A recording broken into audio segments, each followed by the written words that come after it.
This is a message from India President Srimati Draupadi Murmu garu. I am glad to know that the Alai Balai festival is going to be celebrated on 3rd October 2025 at Hyderabad with great enthusiasm. The festival of Alai Balai was initiated by Sri Bandaru Dattatreya garu to revive and celebrate the customs of Telangana. It is an annual cultural festival that promotes brotherhood and celebrates the state's heritage, particularly during Navaratri festival. Alai Balai is renowned for its traditional Telangana delicacies. It showcases vibrant folk arts and performances such as Batkamma, dances, and brings together people from all over the walks of life. It showcases the rich culture of Telangana and serves as a social gathering to spread unity and community values among people. I extend my heartiest congratulations to the people of Telangana and I wish Alai Balai celebrations a grand success. Thank you so much, Draupadi Murmu garu, for your valuable message. Thank you so much. ఇప్పుడు కృష్ణయ్య గారిని మన ఉద్దేశించి మాట్లాడవలసిందిగా కోరుతున్నా. వారి తర్వాత శ్రీమతి కవిత గారు మాట్లాడతారు.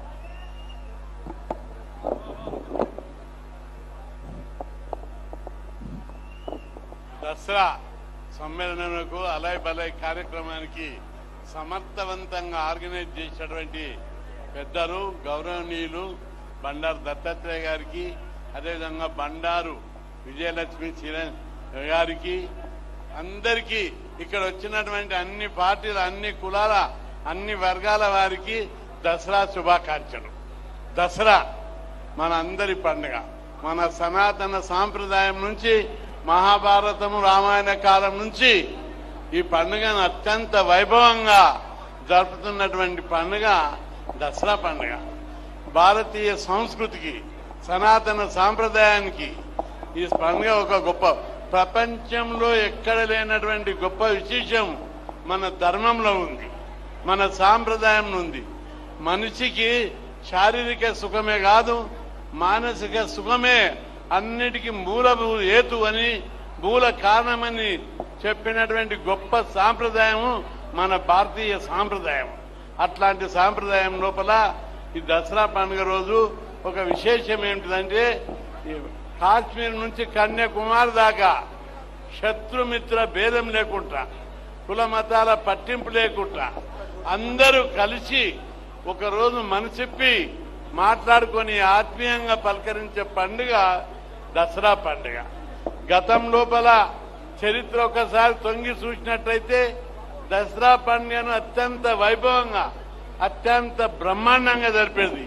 ఈ ప్రాచీన కాలంలో పాశ్చాత్య సంస్కృతి ప్రవేశించి దసరా పండుగ యొక్క విశిష్టత క్రమంగా తగ్గుతున్నటువంటి సమయంలో పెద్దలు బండారు దత్తాత్రేయ గారు పూర్వవైభవ స్థితికి తీసుకురావడానికి విశేష కృషి చేసి మనందరినీ ఒక చోట కలిపి, మనందరినీ ఒక చోట పార్టీలకు అతీతంగా, రాజకీయాలకు అతీతంగా, కులాలకు అతీతంగా, మతాలకు అతీతంగా, ప్రాంతాలకు అతీతంగా బండారు దత్తాత్రేయ గారు చాలా రోజులుగా మనందరినీ కలుపుతున్నందుకు ఆయన ధన్యజీవి అని చెప్పి సందర్భంగా గుర్తు చేస్తూ, ఈ పండుగను మన భారతీయ సంస్కృతికి పునాది కాబట్టి ప్రతి ఒక్కరు ఈ పండుగను, ఇంకా ఎంత జరిగినా ఈ పండుగ యొక్క విశిష్టత, ఎన్ని సంస్కృతులు వచ్చినా, ఎన్ని మార్పులు వచ్చినా, సైన్స్ టెక్నాలజీలో ఎన్ని మార్పులు జరిగినా ఈ పండుగ తన మూల విశిష్టతను కోల్పోవడం లేదు. అందులో దానికి ఉన్న దార్శనికత, ధార్మికత గొప్పతనం అని చెప్పి ఈ సందర్భంగా గుర్తు చేస్తూ, ఇంకా చాలా ఈ పండుగ గురించి చెప్పాలంటే గంటను మాట్లాడతాం. అందరు ఇంకా చాలా మంది పెద్దలు మాట్లాడుతుంది. మన పెద్దలందరూ ఇక్కడ భారతదేశం ఒకవైపు ప్రపంచ దేశాల్లో అగ్రదేశం వైపు పరిగెడుతుంది. ఇటువంటి సమయం లోపల మన పిల్లలందరినీ మీరు చదివించాలి. చదివించడానికి మనం పోరాడి అనేక స్కీములు పెట్టించాం, హాస్టళ్లు పెట్టించాం, గురుకులాలు పెట్టించాం, స్కాలర్షిప్లు, ఫీజుల రియంబర్స్మెంట్, ఒక్క పైసా ఖర్చు లేకుండా ప్రభుత్వ పరంగానే పోరాడి, ప్రభుత్వంతో పోరాడి అనేక స్కీములు పెట్టించాం. ఓ గుడిసెలున్న పిల్లగాడు కూడా ఇంజనీరింగ్ వరకు చదువుకునే అవకాశం వచ్చింది. దేశంలో ఎక్కడ లేనన్ని స్కీములు మన రాష్ట్రంలో ఉన్నాయి. కాబట్టి చదువు ద్వారానే కుల గౌరవం పెరుగుతుంది, చదువు ద్వారానే వ్యక్తి గౌరవం పెరుగుతుంది, కుటుంబ గౌరవం పెరుగుతుంది. అందుకే ప్రతి ఒక్కరూ తమ పిల్లల్ని చదివించాలని చెప్పి, మీకు ఆ స్థితి లేకపోతే తప్పనిసరి మేమందరం ఉన్నాం. గురుకుల పాఠశాలల్లో, హాస్టళ్లలో మీ పిల్లల్ని చదివిస్తే బ్రహ్మాండంగా చదివి రేపు ఒక డాక్టర్గా, ఒక డైరెక్టర్గా, ఒక కలెక్టర్గా మీ ఇంటికి జీపులు తీసుకొని వచ్చేటటువంటి స్థితికి మీరు రావాలి. ప్రతి ఒక్కరు ఇప్పటికీ వాడలలో పోతే, మురికి వాడలలో పోతే, గ్రామ సీమలలో పోతే తమ పిల్లలను కొంతవరకే చదివిస్తున్నారు. ఇది సందర్భం కాకపోయినా భారతీయ సంస్కృతి వైభవాన్ని ఈరోజు పునరుద్ధరించడానికి అన్ని కేంద్ర రాష్ట్ర ప్రభుత్వాలు విశేషంగా కృషి చేస్తున్నాయి. మన ప్రధాని నరేంద్ర మోడీ భారతదేశం యొక్క ఔన్నత్యాన్ని ప్రపంచ దేశాలకు చాటుతున్నాడు.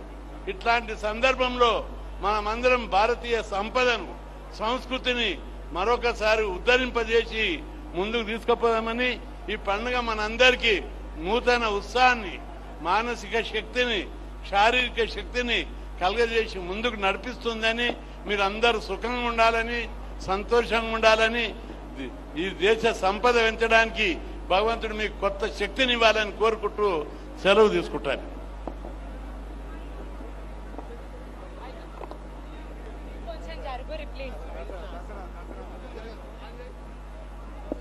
ఇప్పుడు మన ముందు సోదరిమణి కవిత గారు, ఇంతకుముందు పార్లమెంట్ సభ్యులు, ప్రస్తుతము ఎమ్మెల్సీ, మీరంతా వేదిక దిగండి దయచేసి. అందరూ కొంచెం వేదిక దిగండి అందరూ. రాజేశం గౌడ్ గారు మాజీ మంత్రివర్యులు, వారికి స్వాగతం. కవిత గారిని మాట్లాడాల్సిందిగా కోరుతున్నాం.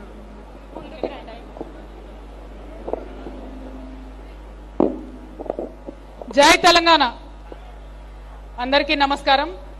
గౌరవనీయులు పెద్దలు దత్తాత్రేయ గారు గత 20 సంవత్సరాలుగా మరి అలై బలాయ్ అనేటటువంటి ఒక వేదికను ఏర్పాటు చేసి రాజకీయాలకు అతీతంగా, కులాలకు అతీతంగా, మతాలకు అతీతంగా మరి ఒక వేదిక ఉండాలి. పండగ అంటేనే 10 మంది కలవడం, పండగ అంటేనే 10 మందితోని ఆనందాన్ని పంచుకోవడం. కాబట్టి ఇటువంటి ఒక వేదిక ఉండాలి, తెలంగాణ సంస్కృతి ప్రతిబింబించే విధంగా ఉండాలని వారు చేసినటువంటి ప్రయత్నం మరి 20 సంవత్సరాలు అవుతోంది. నాకు చాలా సంతోషంగా ఉంది. మా సోదరి బండారు విజయలక్ష్మి గారు కూడా మరి వారి వారసత్వాన్ని పుణికిపుచ్చుకొని ఈ కార్యక్రమాన్ని ముందుకు తీసుకొని వెళ్తున్నందుకు విజయలక్ష్మి గారికి మనస్ఫూర్తిగా అభినందనలు తెలియజేస్తా ఉన్నాను. వారు సక్సెస్ఫుల్ గా ఈ కార్యక్రమాన్ని ముందుకు నడపాలని నేను కోరుకుంటూ ఉన్నాను. మాకు దత్తన్న అంటే బీజేపీ నాయకుడు గానో, ఒక గవర్నర్ గానో మాకెవరికి తెలియదు. మాకు దత్తన్న అంటే పక్కా తెలంగాణ వాసిగా, 10 మందిని కలుపుకపోయే తెలంగాణ తత్వం ఉన్నటువంటి నేతగా మాకు తెలుసు. రాజకీయాల్లో మేము ఎదిగొస్తున్న టైంలో చాలా మంది మాకు దత్తాత్రేయ గారి గురించి చెప్పేవారు. ఎవరు పోయినా సరే మాట్లాడి వాళ్ళ సమస్య తీరే విధంగా వాళ్ళకు ఒక ఉత్తరం ఇచ్చి ఆఫీసర్కి ఫోన్ చేసి చెప్తాడు దత్తాత్రేయ గారు, మీరు కూడా అట్లా ఉండాలని మాకు చాలా మంది చెప్పినారు. మరి అట్లాంటి దత్తాత్రేయ గారి ఆధ్వర్యంలో జరుగుతున్న కార్యక్రమంలో పాల్పంచుకోవడం అన్నది చాలా సంతోషం.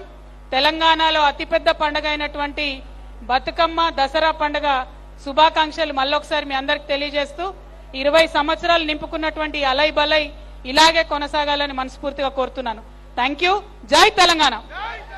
జై తెలంగాణ.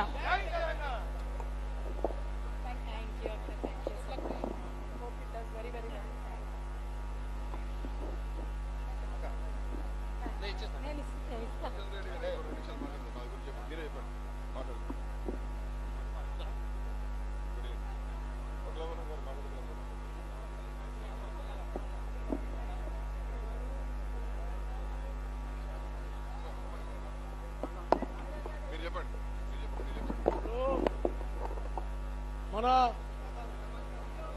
బీసీ కమిషన్ మాజీ చైర్మన్ కృష్ణమోహన్ గారిని మాట్లాడవలసిందిగా కోరుతున్నాను.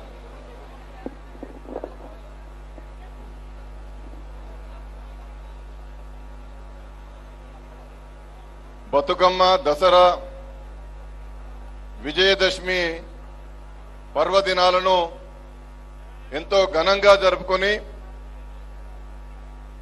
ఆ పర్వదినం తెల్లవారి అలై బలై అనేటువంటి కార్యక్రమాన్ని ఏర్పాటు చేసి బండారు దత్తాత్రేయ గారు గడిచిన 20 సంవత్సరాలుగా క్రమం తప్పకుండా ఈ కార్యక్రమాన్ని నిర్వహిస్తున్నారు.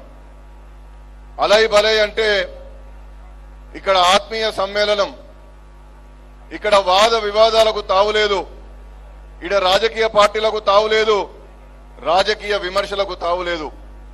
అలై బలై అంటే ప్రేమ, అలై బలై అంటే ఆత్మీయత, అలై బలై అంటే వంటలు, అలై బలై అంటే తెలంగాణ. ఒక మహోన్నతమైనటువంటి లక్ష్యంతో శ్రీ బండారు దత్తాత్రేయ గారు వారు ఎంత ఉన్నత పదవిలో ఉన్నా, ఎంపీగా ఉన్నా, కేంద్ర మంత్రిగా ఉన్నా, గవర్నర్గా ఉన్నా, క్రమం తప్పకుండా విజయదశమి తెల్లవారి తెలంగాణ ప్రజలందరికీ తెలంగాణ వంటకాల యొక్క రుచులను అందజేసి వేలాది మంది తరలి వచ్చిన చివరి వ్యక్తి వరకు కూడా షడ్రసోపేతమైనటువంటి భోజనం పెట్టేటటువంటి రుచులను అందించేటటువంటి ఒక మహా పండుగగా ఈ యొక్క అలై బలైని పెద్దలు బండారు దత్తాత్రేయ గారు నిర్వహిస్తున్నారు. ఈ కార్యక్రమాన్ని అలై బలై ఫౌండేషన్ చైర్మన్ శ్రీమతి విజయలక్ష్మి గారు వారి నాన్నగారి యొక్క వారసత్వాన్ని తీసుకొని క్రమం తప్పకుండా అలై బలై యొక్క విశిష్టతను, విజయదశమి యొక్క విశిష్టతను, దసరా పండుగ యొక్క విశిష్టతను, పాలపిట్టను ఎందుకు దర్శించుకోవాలి, తంగేడు పూలు వివిధ పుష్పాలను పేర్చి బతుకమ్మను తెలంగాణ ఆడబిడ్డలు ఏ విధంగా నిర్వహిస్తారో గొప్పగా అలై బలై ద్వారా ఆ యొక్క విజయలక్ష్మి గారు నిర్వహిస్తున్నారు. మనం అలై బలై ఆరంభానికి ముందు దత్తాత్రేయ గారి దంపతులు జమ్మి చెట్టుకు పూజ చేశారు. ఇక్కడ ఈ ప్రాంగణంలో గొల్ల సుత్తులు, గంగిరెద్దుల వారు, ఒంటెల వారు అన్ని కళారూపాలను ఇక్కడ ప్రదర్శించడం జరిగింది. అలై బలై అంటే తెలంగాణ సాంస్కృతిక వైభవం, తెలంగాణ రుచుల వైభవము, తెలంగాణ ఆత్మీయ సమ్మేళనం, తెలంగాణ ప్రజలు ప్రేమతో ఉన్నటువంటి వ్యక్తులు అనేటువంటి విధంగా ఈ బండారు దత్తాత్రేయ గారు అలై బలై కార్యక్రమాన్ని నిర్వహించడం జరుగుతుంది. ఈ సందర్భంగా ఇంత అంగరంగ వైభవంగా వేలాది మంది ఎగ్జిబిషన్ గ్రౌండ్ లో తరలి వచ్చి ఇది మా పండుగ అలై బలై అంటే మరి విజయదశమి తెల్లారి దత్తాత్రేయ గారు నిర్వహిస్తారు కదా, ఈ పర్వదినంలో, ఈ పండుగ వాతావరణంలో, ఈ ఆత్మీయ సమ్మేళనంలో మనం అందరం కూడా పాల్గొనాలని వచ్చినటువంటి సోదర సోదరీమణులందరూ కూడా హృదయపూర్వకమైనటువంటి ధన్యవాదాలు తెలియజేస్తూ సెలవు తీసుకుంటున్నాను. భారత్ మాతాకి జై.